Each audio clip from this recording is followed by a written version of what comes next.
I was standing in her kitchen, holding a mug that wasn't mine, listening to her apologize to someone who wasn't there. She had her back to me, one hand on the counter, the other pressed flat against her chest like she was steadying her breathing. Her voice was low, careful. Not secretive, reverent. She said his name once, softly, and then said, "I know. I know you wouldn't like this." I didn't interrupt. I didn't move. The mug was warm enough to sting my palm, and I welcomed the distraction. When she finally turned around, she didn't look guilty. She looked relieved, like she'd just put something back where it belonged. She smiled at me and asked if I wanted breakfast. No explanation. No hesitation. I nodded, because that's what I'd been doing a lot lately, agreeing before I understood the question. As she cracked eggs into a bowl, I noticed the kitchen details I'd somehow missed before. The extra place setting she never used. The old photo magnet on the fridge turned face down. The chair by the window that stayed empty, but never moved. I told myself I was being dramatic. People talk to themselves. People carry memories. None of that meant anything. Still, when she slid the plate in front of me, she said, "He hated runny yolks," and then caught herself, like she'd said my name by mistake. She laughed it off. I did too, but I didn't touch the food, because in that moment, it felt like I was borrowing someone else's breakfast. When we met, she was very clear about her past. Not detailed, clear. There had been someone before me. Someone important. Someone who wasn't part of the picture anymore. That was the phrase she used, not part of the picture anymore. I remember it because she said it twice, like she wanted it to stick. I didn't push. Early honesty felt like a gift, and I didn't want to act like I needed more. We met through mutual friends, casual dinners that turned into long walks, conversations that stretched until the streetlights clicked off one by one. She listened when I talked. Really listened. Asked follow-up questions.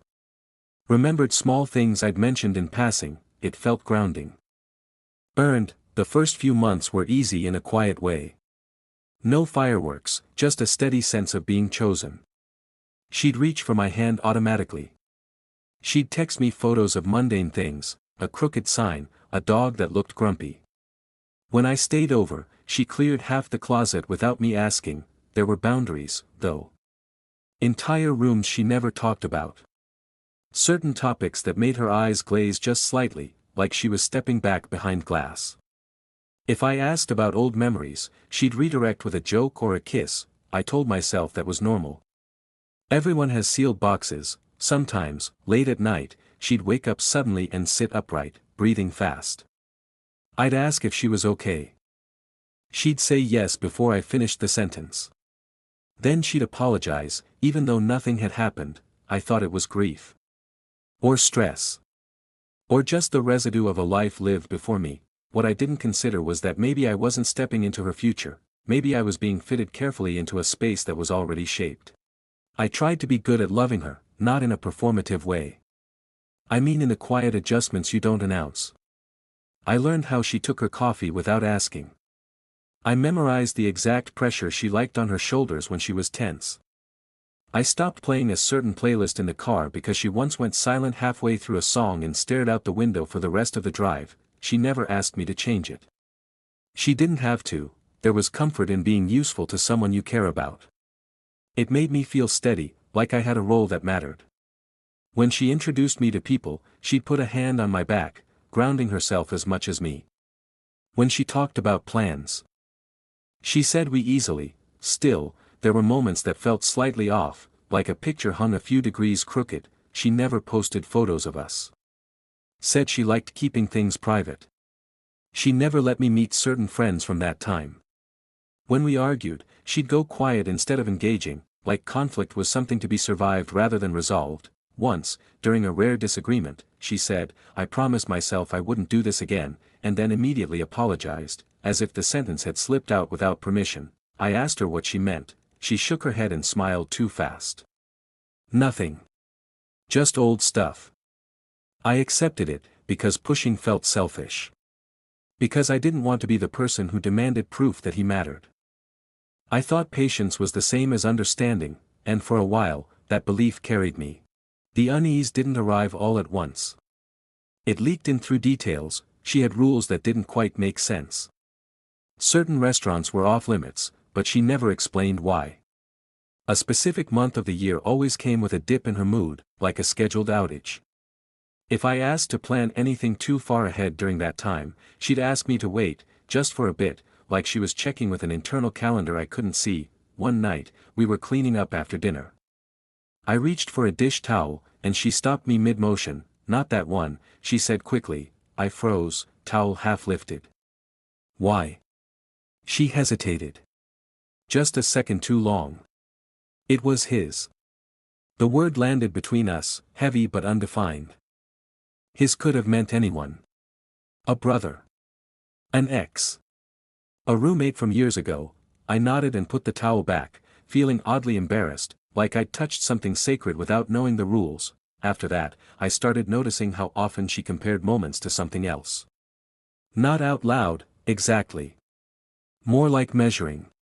If I suggested a movie, she'd say, "That's not really my thing," but her tone implied it had been someone else's.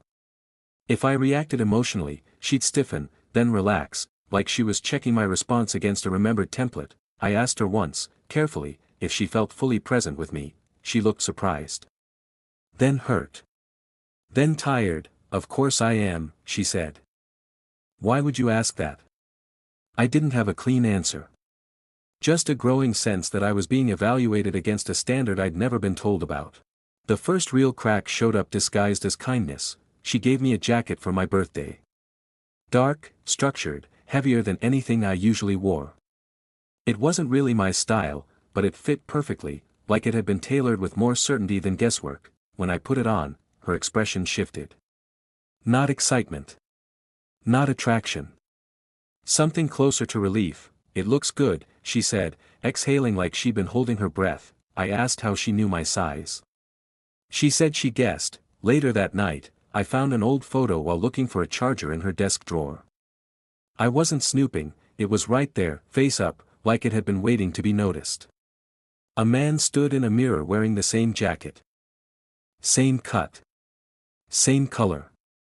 His face was cropped out, but the posture was unmistakably confident, familiar in a way that made my stomach tighten. I put the photo back exactly where it was and didn't mention it. After that, things escalated quietly. She'd correct small things about me. The way I laughed. How I held a fork. She framed it as helpful, affectionate even.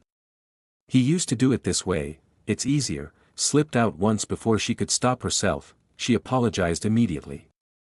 Said she was tired. Said she hadn't slept well. I started paying attention to the language she used when she was stressed.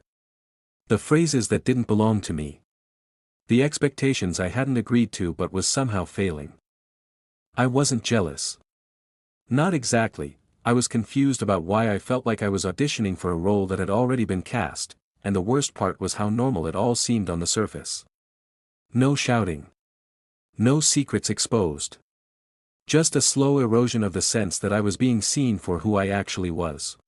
I finally asked the question I'd been circling for months. We were sitting on the couch, late, the room lit only by a lamp she never turned off. She was scrolling through her phone, not really reading anything. I told her I felt like I was competing with someone who wasn't in the room. She didn't deny it. She put the phone down carefully, like it might break if she moved too fast. Then she told me the story she'd been avoiding. The version she said she owed me. He had been her long-term partner. Years together. Plans. Shared routines. The kind of relationship that rewires how you think. They didn't end badly, she said. They ended because life pulled them in different directions. No betrayal. No dramatic fallout. He moved away, she said. We tried to stay close, but it didn't work. I felt something loosen in my chest. Distance I could understand. Lingering habits made sense. This wasn't a ghost. This was just muscle memory. She admitted she still thought about him sometimes. That certain objects reminded her of that period in her life. She said she tried to shield me from it, not because she was hiding anything, but because she didn't want to burden me with emotions she was still sorting through. "I chose you," she said, looking directly at me. "I'm here. That sentence mattered. I let it. For a few weeks after that, things improved. She seemed lighter. More present. She stopped correcting me as much. The tension I'd been carrying eased just enough to convince me I'd been overreacting. I told myself this was what honesty looked like. Messy, imperfect, but real. I didn't realize yet that the story she gave me wasn't untrue, it just wasn't complete. The calm didn't last. It thinned out, like fog burning off too early. She started referencing him again, but differently this time. Not accidentally. Almost cautiously, like she was testing how much truth I could carry without tipping over. If I reacted neutrally, she'd add a detail. If I tensed, she'd pull back. One evening, we were talking about moving in together. Nothing serious, just hypotheticals. I mentioned a place near my work. She shook her head immediately. He would have hated that commute, she said. She caught herself, but I didn't let it slide this time. I asked why his preferences still mattered if he wasn't part of her life anymore. Her answer was quiet. Defensive. But not angry, because he knew me really well.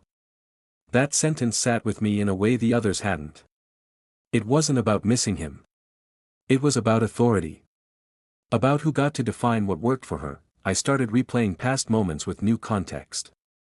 The jacket. The rules. The way she seemed more comfortable when I aligned with expectations I hadn't agreed to. I noticed how often she said that makes sense when I changed something about myself, like I'd just passed a test. I asked her, gently, if she ever compared us. She said no too fast, then she corrected herself. Not consciously. That was the moment something shifted. Not dramatically. Just enough for me to realize this wasn't about insecurity. It was about consent. I hadn't agreed to be measured against a blueprint I'd never seen. Still, I stayed. Because leaving felt like admitting defeat. Because I kept believing clarity was just one more conversation away, and because part of me was afraid of what I'd find out if I asked the wrong question. The wrong question asked itself. We were reorganizing her closet, something she'd insisted on doing together. Halfway through, she pulled out a box from the top shelf. Old, taped shut, edges worn soft. She froze when she realized I'd seen it. That's just storage, she said too quickly. I asked what was in it. My voice stayed calm, but my hands didn't. They hovered, waiting for permission I already knew I didn't have. She sighed and nodded, like a parent conceding a point. Inside were notebooks. Printed emails. A folded jacket that matched the photo I'd seen before. And a small stack of envelopes, all addressed in the same handwriting. None of them were dated recently. I asked why she'd kept everything. She said it helped her remember who she was back then. Said that period of her life shaped her. Said letting go entirely felt dishonest. That still sounded reasonable. Almost mature. Then I picked up one of the notebooks and noticed the margin notes. Recent ones. Different pen. Comments written as if in conversation. Questions. Reactions. I didn't accuse her. I just asked who she was writing to. She didn't answer right away. She sat on the floor, arms wrapped around her knees, staring at nothing. When she finally spoke, her voice was steady in a way that scared me. I still check in with him, she said. Not like that. Just. When I need perspective. That word again. Authority.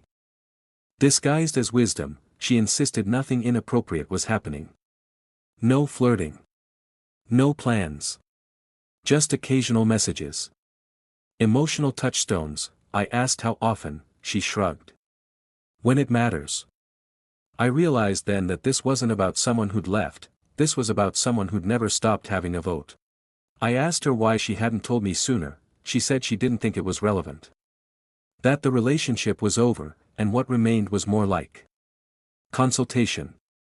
History with benefits, but not the kind people get mad about. She said she never meant for me to feel secondary. That I was her present. Her choice, but standing there, holding a notebook where she'd written "You'd hate this, but I'm considering it anyway" in the margin, I realized something that drained the fight out of me. I wasn't competing with her past, I was accommodating it. Every compromise I'd made hadn't brought us closer. It had just made it easier for her to keep him comfortable without losing me. I wasn't being replaced. I was the replacement. The functional one. The one who showed up physically so she could keep checking in emotionally somewhere else. When I told her that, she didn't argue, she cried. Not loud. Not dramatically. Just enough to say she understood, without actually agreeing to change anything. She asked if I could live with it. Said everyone carries people with them. Said cutting him out completely felt cruel, unnecessary. I told her I didn't want to be cruel, I just didn't want to be managed by someone who wasn't in the room. We didn't break up that night. We didn't resolve anything either. I went home with the jacket folded over my arm, unsure why I'd brought it. It's still in my closet. Sometimes I think about giving it back, sometimes I wonder if keeping it means I'm still trying to fit into a shape that was never mine. So here's the question I can't answer: am I wrong for asking to stop living with a ghost, or wrong for staying once I know it's there?